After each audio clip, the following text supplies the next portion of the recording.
When the PlayStation 2 launched, many of the gamers were still in the category of kids. Or at least we'd been forced by society to grow up and mature before our time, that gaming allowed us to remain the children that we wanted to be for just a little bit longer.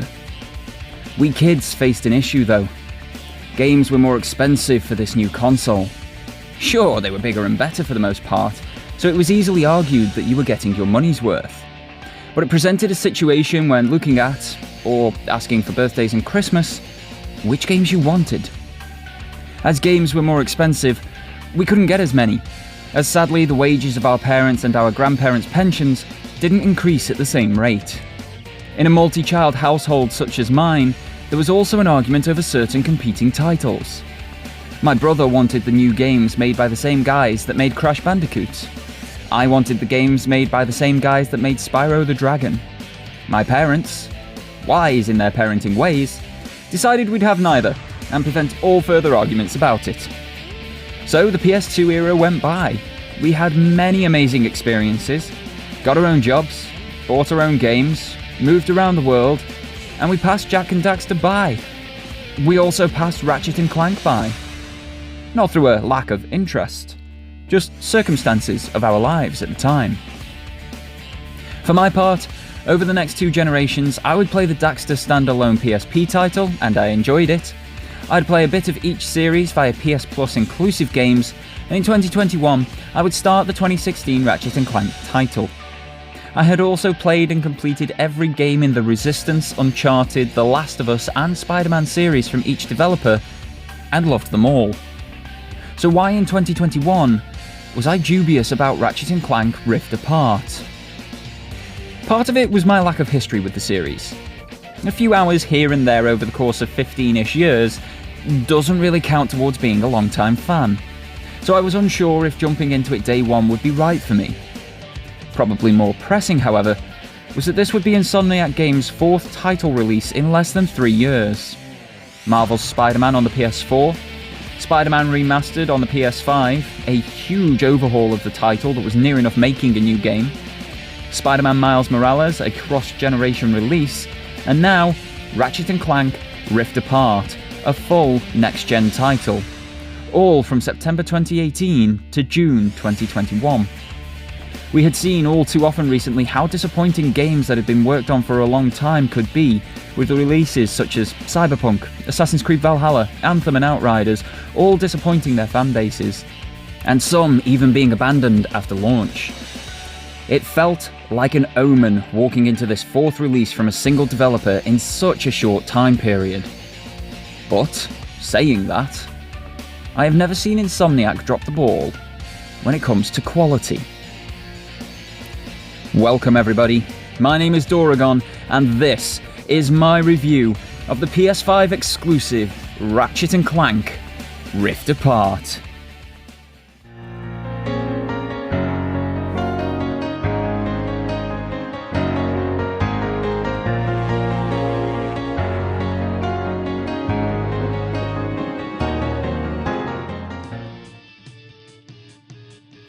The first thing that struck me about this game was the way that it looks.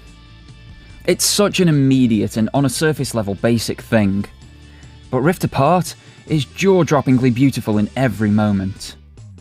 As with all good story-based games, there's a cutscene to open the game, shown in my background gameplay here, and I didn't know where to look first. Let me start with something probably a little odd. Colour.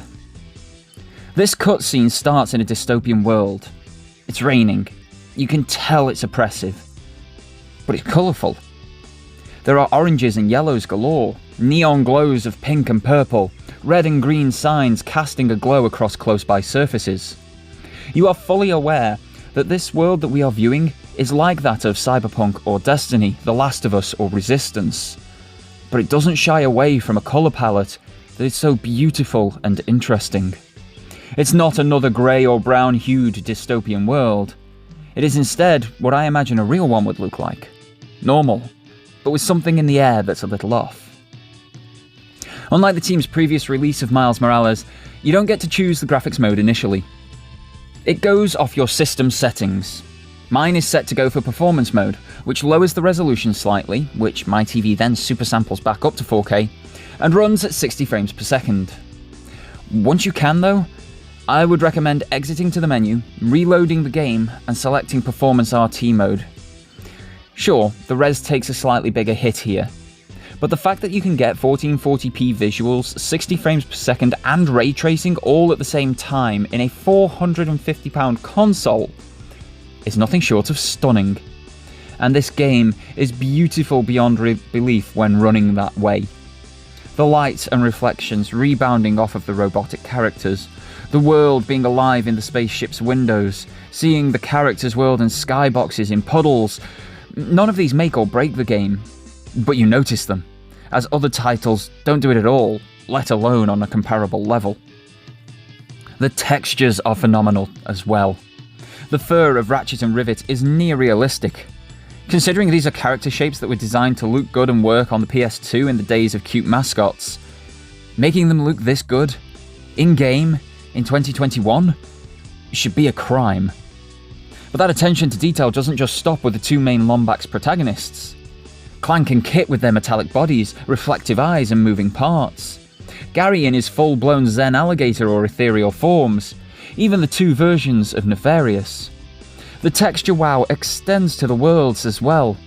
From the bolts that you collect as currency, to the wall run paths, dirt, water, bricks, render, tiles, everything has a real-world feel to it texturally. Yet as a whole, it maintains that cartoon world aesthetic. It is a marvel to look at, and every new location wells that feeling up within you once again. It is a stunningly beautiful game, and one that sort of starts to show that Insomniac Games might just be the best developer on the planet right now. Rift Apart is a Ratchet and Clank game, which means it is a Ratchet and Clank narrative. Again, at least on a surface level. This narrative, however, dives a good chunk deeper into characters and their motivations and struggles than many other games dare do for fear of ostracizing buyers. The setup is simple, as many Ratchet and Clank games are. We get a glimpse of Rivet running tasks for the Resistance and saving an innocent citizen before we join Ratchet and Clank for a day of celebration of their heroics. This is where things seem normal, but are a little bit deeper. It's not until later that they become completely apparent, but Ratchet asks a simple question. What if we are washed up? Before heading out to put on a performance for the crowds. They get ambushed during the performance, and then he isn't thrilled with Clank's gift of the Dimensionator. You see, Ratchet doesn't feel worthy of his hero status, of his family, of people's idea of him, even how his best friend views him. This theme becomes more prevalent as the story advances.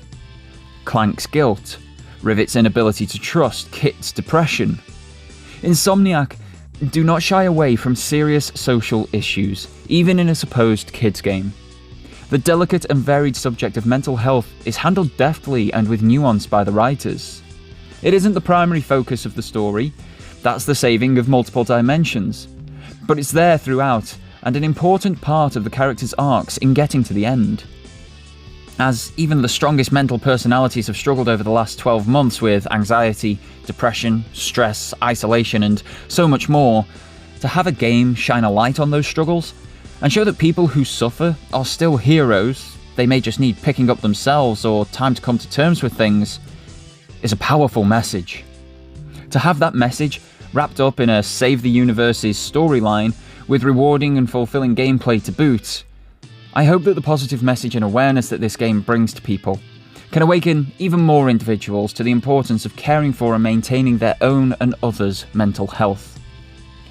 The story itself is standard affair. Dr. Nefarious hatches some convoluted plan to kill Ratchet and Clank and take over Megaropolis. Of course, our titular heroes aim to stop him, but in his haste to save the day, Ratchet shoots the Dimensionator and causes the issues that start the plot in earnest. It is then a race across a dimension where Nefarious' counterpart is Emperor to rebuild the Dimensionator, repair the damage to the bounds of each dimension, stop them collapsing in on one another, and then make it home. There's no big twists or turns, no non-standard storytelling, Just a well-executed 3-act story with brilliant characterization. I love it. While it's not a genre-defining or generation-defining story, it's exceptionally well executed. And as Ghost of Tsushima showed us last year, you don't have to do anything new to be brilliant. You just have to execute flawlessly. And for me, the Ratchet and Clank narrative does that. But it is that focus on the characters that really elevates this title for me. Mechanically, this game is so tight and well executed. Every input has an immediate effect and is as you would expect from a first-party studio. The speaker on the controller informs you when guns are ready to fire or overheating, when there are collectibles around, and many other little nuanced moments that aren't in my playback footage because it comes through the speaker. The haptics are used exceptionally well, not just for feel and feedback, but Insomniac has used the sound created as a byproduct of the haptics as part of the experience. It's a brilliant idea, and I feel in this particular scenario with the sci-fi cartoon setting that it does heighten the experience. Triggers are utilised well too, with press to resistance for standard fire or aiming, and full pulls for the other option of whatever that may be on that particular gun. My biggest disappointment in the implementation of new console stuff was the disappointing 3D audio.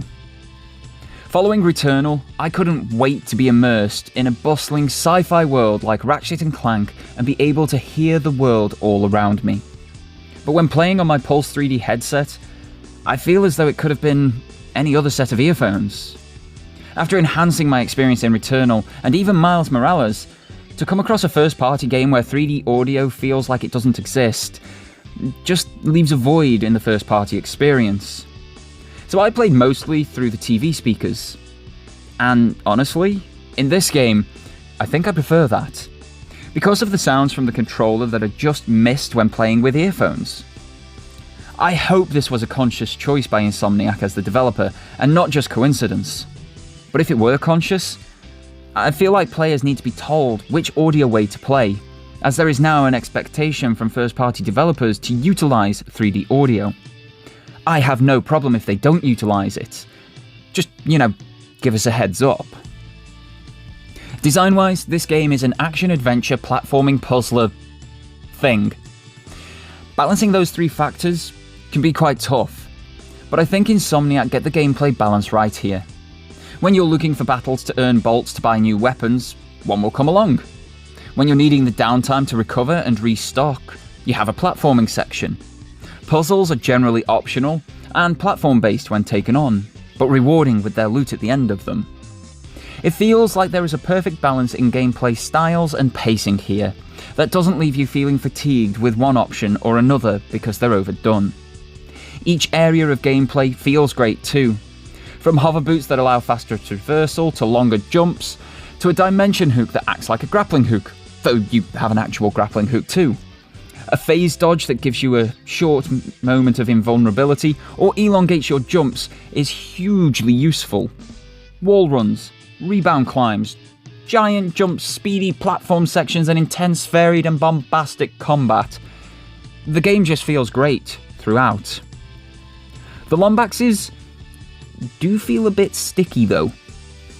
There are times I've attempted to dodge for Rivet or Ratchet to decide upon finishing the dodge that they'll hug an enemy or wall and not allow me to then do what I was planning on. In the final boss arena, this is quite prevalent, and while not game-breaking in any way, it is a tad frustrating, especially if that stickiness causes you to die, as it did for me on a couple of occasions on the hardest difficulty. I also had one moment where Ratchet got stuck inside a rock, and I had to reload to resolve the situation, losing a chunk of progress. And finally, when loading into the Scarstu debris field to polish up trophies, the game crashed to the home screen. Two of these are minor but annoying, and one crash is superb in comparison to, say, Valhalla, which crashes every hour or so. Still, even that is odd for a Sony first-party game, and that just sort of shows the quality of the titles that the internal studios pump out. Ratchet and Clank Rift Apart is a great game. With superb visuals, rewarding and satisfying gameplay, minimal issues to speak of, and a satisfying narrative. It's a Ratchet and Clank game at its core, with some nuance laid atop to give the characters more depth, and taking advantage of the next-gen hardware to bolster gameplay immersion and audio output. It isn't groundbreaking or, oh my god, you must play this now!